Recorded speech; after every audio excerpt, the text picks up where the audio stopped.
Hello বেশ, আসসালামু আলাইকুম রহমতুল্লাহি বারাকাতু। কেমন আছেন সবাই? আশা করি সবাই ভালো আছেন, সুস্থ আছেন, নিরাপদে আছেন। তো আপনারা যে যেখান থেকে আমার ভিডিও দেখতেছেন, দেশ বা দেশের বাইরে থেকে, আশা করি সবাই ভালো আছেন, সুস্থ আছেন, নিরাপদে আছেন। তো আপনারা ভালো থাকুন, সুস্থ থাকুন, নিরাপদে থাকুন, এই কামনা করে আজকে নতুন ভিডিওটি আরম্ভ করতেছি।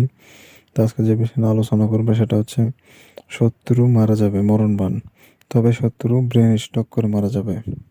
কথা বুঝতে পেরেছেন? শত্রু ব্রেন স্ট্রোক করে মারা যাবে। কেউ কোনোভাবে সন্দেহ করতে পারবে না যে তাকে বান মারা হয়েছে।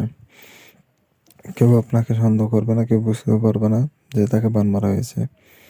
সবাই মনে করবে হার্ট অ্যাটাক বা ব্রেন স্ট্রোকে মারা গেছে, ওটা কোনো সমস্যা হবে না।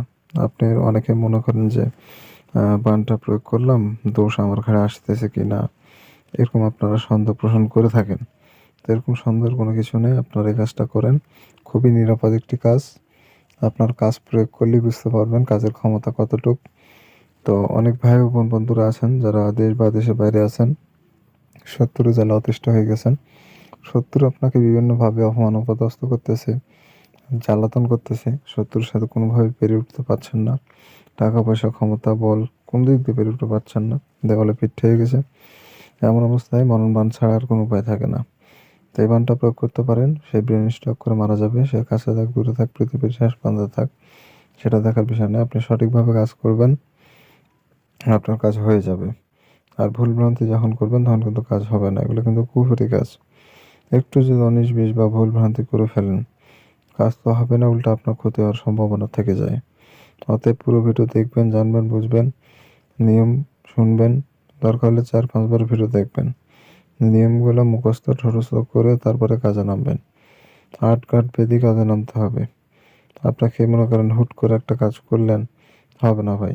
যারা এগুলো তাড়াহুড়া করে কাজ করে বা যাদের বয়স কম, 25 বছরের নিচে, তারা যতই কাজ করুক, কোটি কোটি কাজ করুক, একটা তো সফল হতে পারবে না।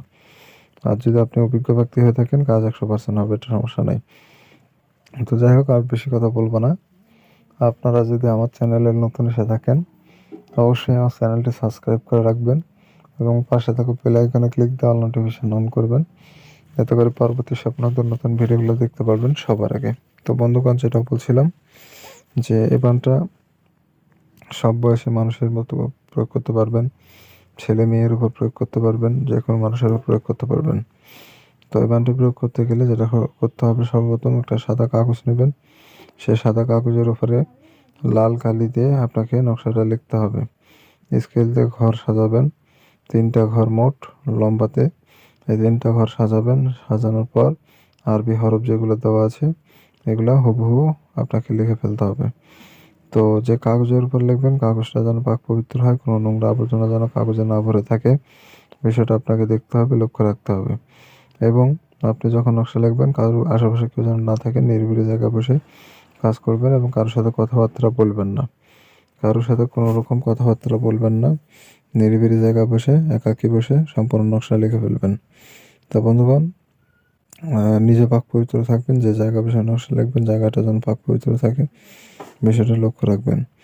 তো এভাবে করে মূলত আপনার নকশা অঙ্কন করতে হবে। এই নকশাটা 7 মিনিটের মধ্যে লিখতে হবে। 7 মিনিটের 1 সেকেন্ড যদি বেশি সময় লাগান, নকশা কিন্তু কাজ করবে না। 7 মিনিটের মধ্যে আপনাকে সম্পূর্ণ নকশা লিখে কমপ্লিট করে ফেলতে হবে। আর বেশি সময় লাগবে না। তার আগে যদি করে ফেলেন তাহলে ভালো। যত দ্রুত কমপ্লিট করবেন তত নকশার ক্ষমতা বৃদ্ধি পাবে। আর এই নকশাটা সোমবার এবং মঙ্গলবার, এই 2 দিনে যে কোনো একদিন লিখতে পারবেন। অন্য কোনো দিনে লিখলে কাজ করবে না। রাত 10টার পর নিরিবিলি জায়গায় বসে নকশাটা লিখে ফেলবেন। এক ধ্যানে নকশা লেখা কমপ্লিট হবে, তখন অন্য কাজ করবেন। নকশা লিখতে বসলে পুরো নকশা না লেখা পর্যন্ত উঠবেন না। তো অজু টুজু করে আপনি মূলত পাক পবিত্র থেকে নকশা লিখবেন। তো বন্ধুগণ, নকশা লেখা হয়ে গেলে নকশার নিচে আপনাকে শত্রুর নাম, তার নিচে তার পিতার নাম, তার নিচে তার ঠিকানা দেওয়া লাগবে। শত্রুর নাম, পিতার নাম, ঠিকানা নকশার নিচে আরবিতে, বাংলাতে, ইংরেজিতে, যে ভাষায় ভালো পারেন সেই ভাষাতে লিখে দিয়ে দিবেন।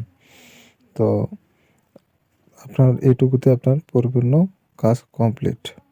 এখন আপনাকে সূরা নাস, কুল আউযু বিরাব্বিন নাস, মালিকিন নাস, এই সূরাটা একবার পড়ে নকশার উপরে ফু দিতে হবে। এতে করে হবে কি, নকশাটা জাগ্রত হয়ে যাবে, নকশার প্রাণ প্রতিষ্ঠা পাবে।